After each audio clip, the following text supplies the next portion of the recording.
اور حضرت عیسیٰ نے ہمارے آقا دو جہاں صلی اللہ علیہ وآلہ وسلم کی شان و عظمت کو اپنے صحابیوں کے سامنے بیان فرمایا۔ حضرت عیسیٰ اپنے صحابیوں کے سامنے، اپنے امتیوں کے سامنے کریم آقا کے خصائل کو، کریم آقا کے فضائل کو، مقام و مراتب کو بیان کرتے رہے، اور ان کے امتیوں کے اندر بھی یہ ایک بلبلہ پیدا ہو گیا تھا، یہ ایک جوش پیدا ہو گیا تھا کہ کاش ہم بھی اس نبی کے زمانے کو پاتے۔ اور حضرت عیسیٰ علیہ السلام نے فرمایا کہ وہ میرے بعد آئے گا۔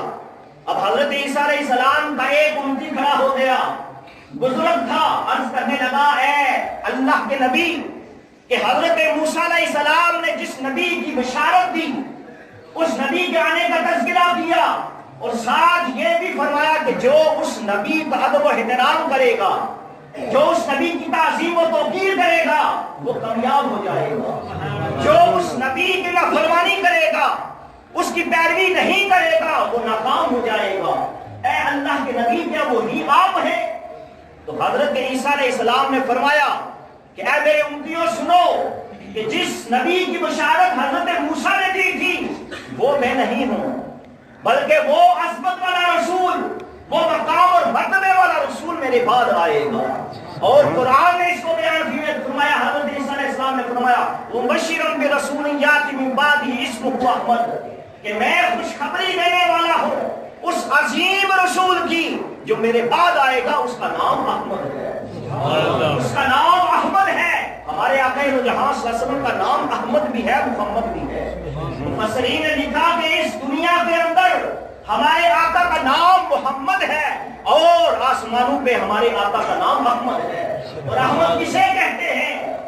فرمایا احمد الحامدین لربہ، اپنے رب کی سب سے زیادہ حمد کرنے والے کو احمد کہتے ہیں۔ اور ہمارے کریم آقا سب سے زیادہ اپنے رب کی حمد کرنے والے ہیں۔ اور محمد کا کیا معنی ہے؟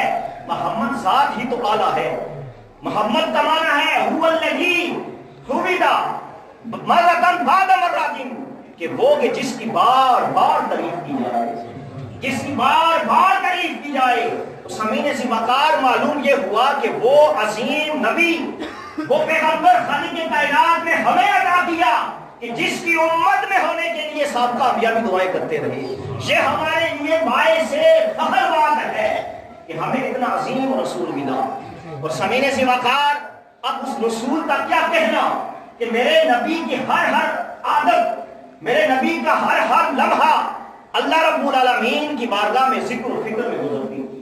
اور سمعین سے وقار، ہمارے آقا دو جہاں صلی اللہ علیہ وسلم ہادی ہیں، کائنات میں خالق کائنات نے آپ کو محبوس فرمایا تو امت کی رہنمائی کے لیے۔ اب جو آدمی کسی چیز کی رہنمائی کے لیے آتا ہے، اس کے لیے ضروری ہے کہ وہ کامل بھی ہو، مکمل بھی ہو۔ جس آدمی کے اندر کوئی عیب ہو، جس آدمی کے اندر کوئی نقص ہو، وہ دوسرے کی رہنمائی نہیں کر سکتا۔ اس لیے خالق کائنات نے اپنے محبوب کو کامل اور مکمل بنا کر اس کائنات کے اندر محبوس فرمایا ہے۔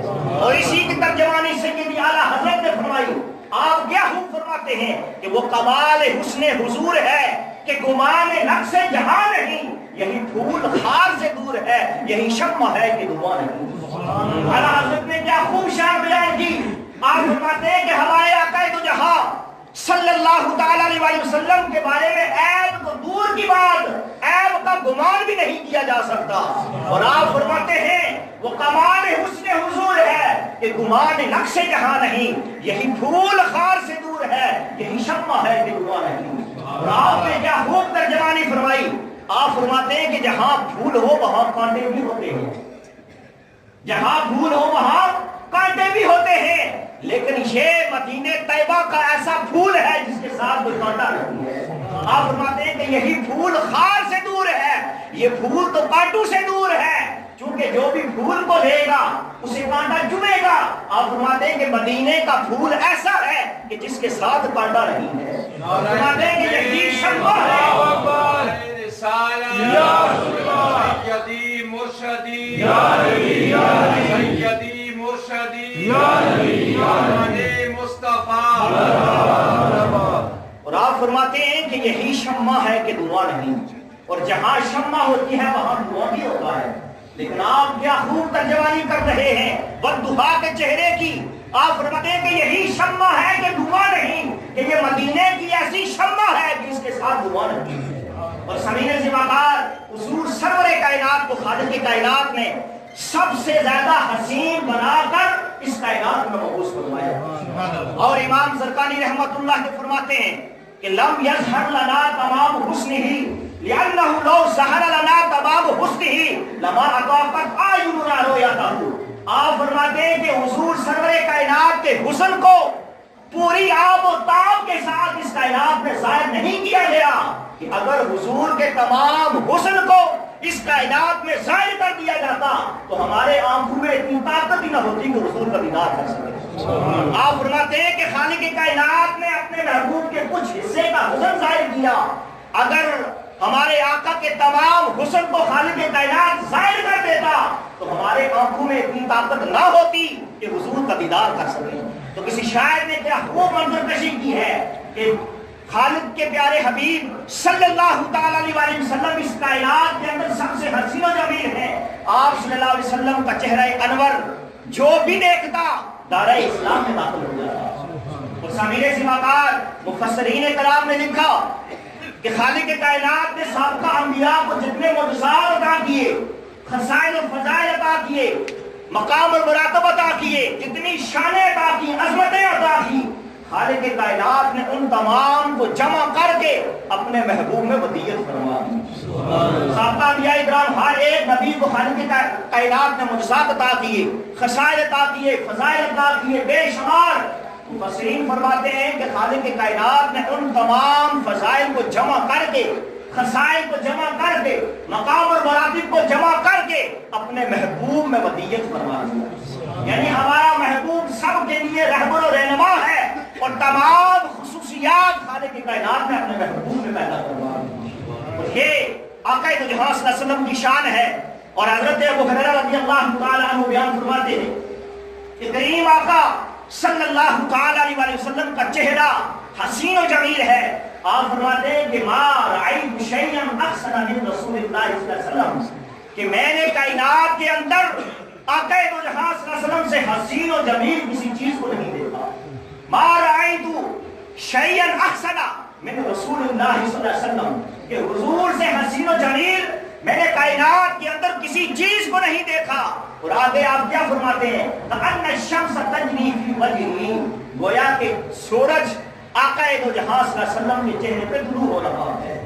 اب اتنی شان ہے میرے کریم نبی کی کہ جو بھی میرے نبی کو دیکھتا اگر غیر مسلم ہے تو دائرہ اسلام میں داخل ہو جاتا. یہ آقا دو جہاں صلی اللہ علیہ وسلم کا مقام اور مرتبہ ہے. حضرت عبداللہ بن سلام رضی اللہ تعالیٰ عنہ، آپ یہودیوں کے بہت بڑے عالم دین ہیں. مکہ میں جب آقا دو جہاں صلی اللہ علیہ وسلم نے اعلان نبوت کیا تو آقا دو جہاں صلی اللہ علیہ وسلم کے اعلان کرنے کے بعد مکہ میں احرام مچ گیا. اور اوسائے مکہ نے یہ اعلان کر دیا کہ ایک شخص نے یہ اعلان کر دیا ہے کہ خالق کائنات نے مجھے نبی بنا کر بھیجا ہے، مجھے دولت نبوت سے نوازا ہے، مجھے رسالت کی دولت سے نوازا ہے. وہ لوگ حضرت عبداللہ بن سلام کے پاس چلے گئے اور کہنے لگے عبداللہ بن سلام تم ہمارے درمیان اہل علم میں سے ہو، تم علم رکھتے ہو، تم عالم ہو، ہم تمہیں بھیجتے ہیں کہ تم جاؤ اس بندے سے سوال و جواب کرنا، جاؤ اس سے بحث و مباحثہ کرنا، اس سے دلیل مانگنا کہ تم نبوت کا دعویٰ کرتے ہو، بتاؤ تمہارے پاس نبوت کی دلیل کیا ہے. تم رسالت کا دعویٰ کرتے ہو، بتاؤ تمہارے پاس رسالت کی دلیل کیا ہے. ترمذی شریف کی حدیث مقدسہ ہے، حضرت عبداللہ بن سلام فرماتے ہیں کہ سارے لوگ جوک در جوک اس نبی آخر زمان کی زیارت کی جا رہے تھے. حضرت عبداللہ بن سلام فرماتے ہیں کہ میں بھی ان لوگوں میں شامل ہو گیا. اور حضرت عبداللہ بن سلام فرماتے ہیں کہ میں دل کے اندر یہ سوال کر رہا تھا کہ میں نے یہ سوال کرنا ہے، اس سوال پہ میں نے لاجواب کرنا ہے. میں اپنی پلاننگ کر رہا تھا لیکن رب کو کچھ اور منظور تھا. حضرت عبداللہ بن سلام فرماتے ہیں کہ لوگوں کے ساتھ میں بھی چلنا شروع ہو گیا. آپ فرماتے ہیں کہ جب میں دربار مصطفیٰ میں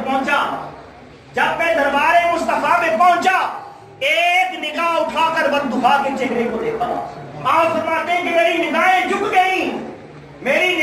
جھک گئیں اور میرے دل نے یہ تصدیق کر دی. آپ فرماتے ہیں کہ عرفتو ان وجہہ لیس بوجہ کذاب. حضرت عبداللہ بن سلام فرماتے ہیں کہ میرے دل نے یہ تصدیق کر دی کہ عبداللہ بن سلام ساری کائنات جھوٹی ہو سکتی ہے لیکن یہ حسین و جمیل چہرہ یہ جھوٹا نہیں ہو سکتا. آپ فرماتے ہیں کہ جب میں نے دیکھا کہ عرفتو ان وجہہ لیس بوجہ کذاب کہ عبداللہ بن سلام تو کس ارادے سے آیا ہے, ساری کائنات جھوٹی ہو سکتی ہے لیکن یہ حسین و جمیل چہرہ یہ جھوٹا نہیں ہو سکتا. آپ فرماتے ہیں میری نگاہیں جھک گئی, اب دیکھنے کی سکت ہی ختم ہو گئی. کریم نبی نے میرے کندھوں پہ ہاتھ رکھا اور فرمایا عبداللہ بن سلام بتاؤ کس لیے آئے تھے. آپ فرماتے ہیں کہ اب میری نگاہ اٹھی لیکن جس ارادے سے آیا تھا وہ بات ہی ختم ہو گئی. میں نے اپنی نگاہ کو اٹھایا, بندھا کے چہرے کو دیکھا اور میرے آقا دو جہاں صلی اللہ علیہ وسلم کی بارگاہ میں عرض کی کہ اے اللہ کے حبیب مجھے کلمہ پڑھا لیجیے, دارہ اسلام میں داخل کر دیجیے.